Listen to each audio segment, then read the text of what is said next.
juntos nos alegrarmos no Senhor, na esperança da sua vinda, aprendendo as lições da palavra de Deus. Você é muito bem-vindo, bem-vinda ao nosso estudo bíblico. Hoje, a lição de número 11. Vamos passar aqui na lição de número 11, aprendendo do Senhor Jesus Cristo, aprendendo do Senhor nosso Deus. E é muito importante, muito interessante para todos nós estudarmos a bendita, santa e gloriosa palavra do Senhor. O nosso assunto de hoje é o Evangelho do Reino no Império do Mal. Então, seja muito bem-vindo, que Deus te abençoe, que Deus te enriqueça, que Deus dê a você graça e entendimento, sabedoria pela palavra do Senhor, o nosso Deus.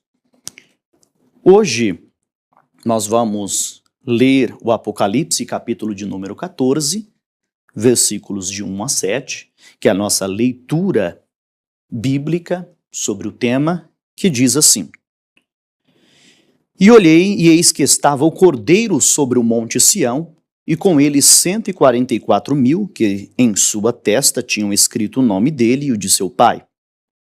E ouvi uma voz do céu, como a voz de muitas águas, e como a voz de um grande trovão, e uma voz de harpistas que tocavam com a sua harpa, e cantavam um como um cântico novo diante do trono, e diante dos 4 animais e dos anciãos. E ninguém podia aprender aquele cântico, senão os 144.000 que foram comprados da terra.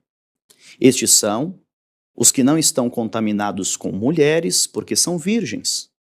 Estes são os que seguem um cordeiro, para onde quer que vai. Estes são os que dentre os homens foram comprados, como primícias para Deus e para o cordeiro. E na sua boca não se achou engano, porque são irrepreensíveis diante do trono de Deus.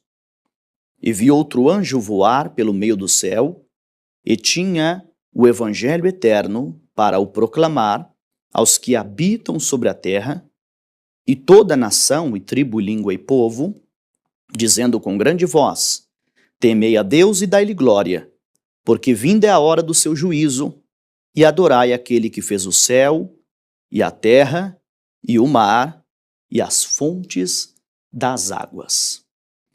Prezados irmãos, você que nos acompanha em sua casa, tenha aí em sua mão um caderno, uma agenda e caneta, lápis, para você fazer as anotações. Você que ainda não tem a revista, o manual, anote aí, no domingo, nós leremos Isaías 40, verso 8, é a meditação diária, e também a primeira carta de Pedro, capítulo 1, versículo 25.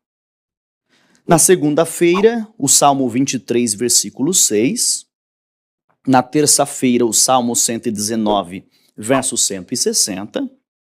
Na quarta, Apocalipse 20, versículo 4. Na quinta-feira, Apocalipse 11, versículo 7. Na sexta, Apocalipse 11, versículos 11 a 13. E no sábado, Atos 2, 37 e 38.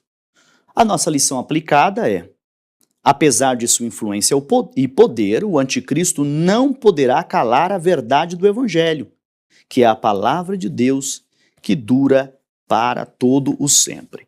Vejam só, na lição de número 10, nós estudamos, na semana passada, sobre o governo do anticristo. Tudo que nós estamos estudando está aqui, na santa palavra de Deus. A Bíblia Sagrada e o manual é para ajudar a gente a estudar a Bíblia. Então, nunca dispense a Bíblia para ficar com o manual. Não. O manual é para endereçar os nossos irmãos, você aí que está estudando, para a Bíblia Sagrada. Por isso, nós temos as passagens, nós temos as referências na qual você deve meditar diariamente. Já passei para vocês as leituras que faremos esta semana e agora vamos à introdução ao comentário, que diz o seguinte: que apesar de sua truculência e soberba, Truculência quer dizer grosseria, violenta, né? Violência. O anticristo será o homem do pecado, o homem violento, truculento, dominador. Então, apesar desses adjetivos aí, dessa característica do anticristo, ele não conseguirá emudecer a voz do Santo Evangelho e nem calar a voz dos mártires. É daqueles que permanecerão proclamando o Cordeiro de Deus, porque eles foram selados e eles não, ou seja, ele, o anticristo, não conseguirá deter o poder de Deus. Não conseguirá deter o poder de Deus. Deus levantará durante a grande tribulação muitas vozes eloquentes e poderosas que não temerão proclamar a palavra de Deus. Mas espera aí, pastor, durante a grande tribulação teremos pregação do evangelho? Sim, de acordo com a Bíblia Sagrada, vai haver sim proclamação do Santo Evangelho. Por muito tempo, algumas pessoas entendiam, achavam que, eu até ouvi isso algumas vezes na minha infância, que as Bíblias seriam apagadas, as letras. Ora, isso não é bíblico, nós não temos nenhuma referência bíblica dizendo que as Bíblias sumirão as letras e as páginas e as pessoas não vão conseguir entender nada disso. O Evangelho será proclamado. É o que nos mostra claramente o livro do Apocalipse. O que nós podemos concluir desta verdade? Concluímos que a Bíblia continuará a ser inspirada, inerrante e soberana palavra de Deus, porque passarão os céus e a terra. Mas lembre que Jesus disse que as palavras dele não hão de passar? Pois bem, a palavra de Deus continuará com o seu poder e a sua pregação e ensino não serão interrompidos. Tudo bem? Nesse tempo, obviamente, a Igreja de Cristo já não estará mais na terra, a Igreja de Cristo estará nas chamadas bodas do Cordeiro de Deus, pelo que nos ensina a Bíblia Sagrada. Todavia, Deus continuará no controle de tudo. Por quê? Porque Ele é Deus e Ele permanecerá Deus para todo sempre. Tá?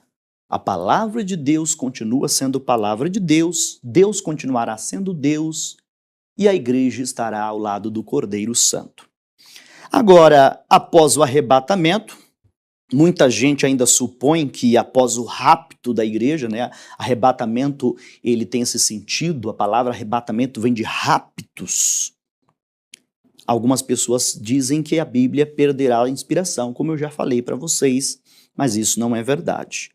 Essa crença, ela origina-se de teologias e narrativas extravagantes e extrabíblicas. Isso aqui é muito importante, irmãos. O estudo da escatologia, a doutrina das últimas coisas, precisa ser bíblico. A escatologia bíblica, uma escatologia sadia e uma escatologia orientada pelo Espírito Santo, guiada pelo Espírito Santo. Existem muitas escatologias ou muitos ensinos aterrorizantes e extravagantes, que levam as pessoas a falarem coisas, a agirem de forma equivocada, tá? Em relação ao que a Bíblia ensina. Bom, a Bíblia diz que a palavra de Deus é eterna. Vejam em 1 de Pedro 1,25, a palavra do Senhor permanece para sempre. A palavra de Deus é o fundamento do juízo final. Tá? Observem em Apocalipse 20, versículo 12. Leia aí na sua Bíblia, Apocalipse 20, versículo de número 12. E o Espírito Santo estará na terra durante a grande tribulação? Ora, eu pergunto a você, dá para tirar Deus de algum lugar? É possível tirar o Espírito Santo de algum lugar? Obviamente que não. O Espírito Santo continuará agindo. O Senhor Deus continuará falando através da sua santa palavra. Tá? O Espírito Santo é Deus. Agora, como conciliar 2 Tessalonicenses 2, verso 7? Você vai ler aí na sua Bíblia esse texto. No começo dos 7 anos da tribulação, o Espírito Santo será afastado. Isso não significa que ele será tirado do mundo. Isto é, ele não irá se manifestar como está se manifestando agora, na dispensação do Espírito, da era da graça, onde nós estamos servindo ao Espírito Santo, adorando e sendo movido pelo Espírito Santo. Mas ele é Deus. Ele não será removido ou tirado a ponto de extinguir a sua presença da terra. Obviamente que não. Inclusive, ele inspirará os escolhidos, as duas testemunhas, por exemplo, que está no livro de Apocalipse, e aqueles que têm em suas marcas, ou em suas testas, perdão, a marca do sangue do Cordeiro, conforme nós lemos em Apocalipse, capítulo de número 14. Observe aí no tópico de número 2 do nosso manual, você que tem, que fala a respeito da proclamação dos mártires. Tanto lá no Império Romano como em nossos dias, muitos são torturados por amor a Cristo. Basta você procurar aí na internet. Temos inúmeras notícias, informações, vídeos, noticiários de pessoas que estão sendo mortas pelo amor de Jesus, pelo amor da santa palavra de Deus. Pessoas que estão, infelizmente, queridos e amados irmãos, perdendo as suas vidas. Eu digo infelizmente porque sentimos esta terrível barbaridade que estão fazendo com muitos cristãos ao redor do mundo. Isso já aconteceu e continua acontecendo de forma assustadora. Basta olhar para os países onde a perseguição é ferrenha, como Coreia do Norte, norte da Nigéria, Somália, Eritreia e outros. Você pode pesquisar isso aí na internet. Agora chamaremos de mártires aqueles que na grande tribulação arrepender-se-ão de seus pecados e se recusarão a adorar a imagem da besta e receber o seu código. Eles são mostrados no Apocalipse como uma multidão. Apocalipse 7, versículo 9. Você pode ler aí na sua Bíblia. Quer dizer que algumas pessoas, durante a grande tribulação, vão ser martirizados, vão ser mortos, por não aceitarem a besta, por não aceitarem a marca da besta e por não servirem ao dragão. Por causa da postura deles, confessante, testemunhal, a Bíblia diz em Apocalipse 20, verso 4, que eles serão degolados pelo governo do anticristo. Eles, porém, não temerão perturbar o império do mal com o evangelho do reino. Então entenda, muitos judeus que hoje não creem em Cristo, crerão. Muitos judeus que hoje não recebem a palavra de Jesus, receberão. Nesse tempo, onde o Espírito de Deus vai agir no coração deles e eles se renderão ao Senhor, confessarão o nome de Jesus e serão duramente perseguidos pela besta. Serão duramente perseguidos pelo governo do anticristo e serão martirizados. Isto é, serão mortos por causa do evangelho do reino. No tópico 3, nós temos a proclamação dos 144.000, que diz que além dos mártires oriundos de todos os povos e nações, haverá um grupo de judeus, 144.000 judeus, que também estará confessando a Cristo durante o governo do anticristo. Eles são israelitas, que se converteram a Cristo logo após o arrebatamento da igreja, isso está em Apocalipse 7, versículos de 1 a 8, e precederão a conversão nacional de Israel, que se dará no final da grande tribulação, como está escrito em Zacarias 12, versículo de número 10. Vai anotando os versículos para você ir meditando e aí fazendo o seu estudo bíblico conosco. Por isso não são tratados por Deus como as suas, ou melhor, porque por isso são tratados, corrigindo aqui, eles são tratados por Deus como as suas primícias. Está em Apocalipse 14, versículo de número 3. Bom, nós temos também, eu comentei sobre as duas testemunhas, então observe, já tem os 144.000, tem aqueles que não se curvarão à besta, e agora nós temos também a proclamação das duas testemunhas. A Bíblia fala que o Senhor levantará duas testemunhas, Apocalipse 11, versículo 4, e aí vem a pergunta: quem será ou quem serão esses dois homens, né? Quem serão essas duas testemunhas? Alguns acreditam que Moisés e Elias, outros acreditam que Enoque e Elias, outros acreditam que João Batista e Moisés. Eu não sei e a Bíblia não diz. Portanto, fica aí um alerta. Nunca diga com certeza o que a Bíblia não diz com clareza. Não podemos afirmar e dizer isso se a Bíblia não menciona. A Bíblia não aponta para nós quem serão esses dois homens. A Bíblia diz que, terminado o ministério de 42 meses, a besta matará essas duas testemunhas, expor-lhe-ás os corpos na praça da cidade, que espiritualmente se chama Sodoma e Egito. Leia lá Apocalipse 11, versículo 8. E todos os seguidores da besta se alegrarão com a morte dessas duas testemunhas, hein? Olha que a perseguição não acaba. A perseguição começou há muitos anos, continua e só vai se findar quando Cristo derrotar a besta com o sopro da sua boca. Somente quando os exércitos do mal forem derrotados e a glória e o triunfo de Cristo for manifestado a todos na terra. Também a Bíblia fala que entra em cena um anjo que proclama o evangelho eterno. Olha só que interessante. Lembra que eu falei que a palavra não vai deixar de ser anunciada? Não adianta que não vão calar a igreja, não adianta que não vão calar as testemunhas, porque se estes se calarem, as próprias pedras clamarão. Lembra que Jesus disse isso? Pois é. A igreja sobe, os judeus continuam pregando, depois eles são perseguidos, as testemunhas são mortas, aí entra em cena um anjo solitário, Apocalipse 14, versículo 6. Toda a terra o ouve, e a mensagem é de arrependimento. Olha que interessante. O anjo evangelista, né? Os anjos, eles são criaturas divinas, a função é adorar a Deus e zelar pelos que hão de herdar a vida eterna. Está em Isaías 6 e Hebreus 1, verso 14.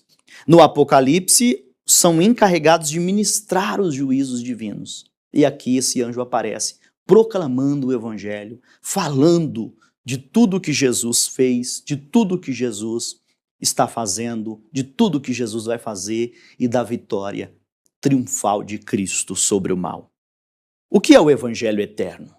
Vem a resposta, que é o evangelho que pregamos e que às vezes é chamado de evangelho do reino, lá em Mateus 24, 14, por exemplo. É o evangelho que vem sendo proclamado desde o Gênesis. É o evangelho que um dia Abraão ouviu do próprio Deus. E será este também um evangelho a ser anunciado por ocasião do governo do anticristo. Queridos irmãos, resumidamente, você que tem um manual, vai estudar com calma, lendo os versículos, e se você tiver dúvidas, mande para nós, eu vou deixar o e-mail. Anote aí, fundamentobiblico@ipda.com.br. Repetindo, fundamentobiblico@ipda.com.br. Está aí o ensino, o evangelho continua e continuará sendo pregado. O evangelho de Cristo, a palavra de Deus, a mensagem do santo evangelho, o poder da palavra de Deus, que trará a mensagem da salvação, a mensagem da libertação e a mensagem da transformação. Para nós que estamos aqui hoje, essa mensagem está sendo pregada ainda a você, a mim, a todos nós. Uma hora, essa igreja subirá, mas o evangelho, a palavra, permanecerá para sempre, será marcada para sempre. Todos conhecerão esta santa palavra, este santo evangelho, este evangelho poderoso, este evangelho maravilhoso, e muitos vão lamentar. Porque depois que Noé entrou na arca, eles entenderam a mensagem que Noé dizia, ou a mensagem da arca, mas infelizmente eles não puderam estar lá dentro. Queridos irmãos, povo de Deus, esse é o dia da salvação. Eu quero aproveitar esses últimos momentos e fazer um apelo a você. Receba o Evangelho. Não espere a perseguição aumentar. Não espere o anticristo aparecer. Não espere os mártires morrerem. Não espere nada disso. Aceite agora esse Evangelho da salvação, esse Evangelho da graça, e que Deus abençoe você, Deus abençoe o seu domingo, Deus abençoe a sua semana, e oremos, porque muito em breve todas essas coisas hão de acontecer. Um forte abraço, domingo que vem tem mais a 12ª aula, Fundamento Bíblico, as cartas do Apocalipse, a mensagem final de Cristo à igreja. Deus abençoe.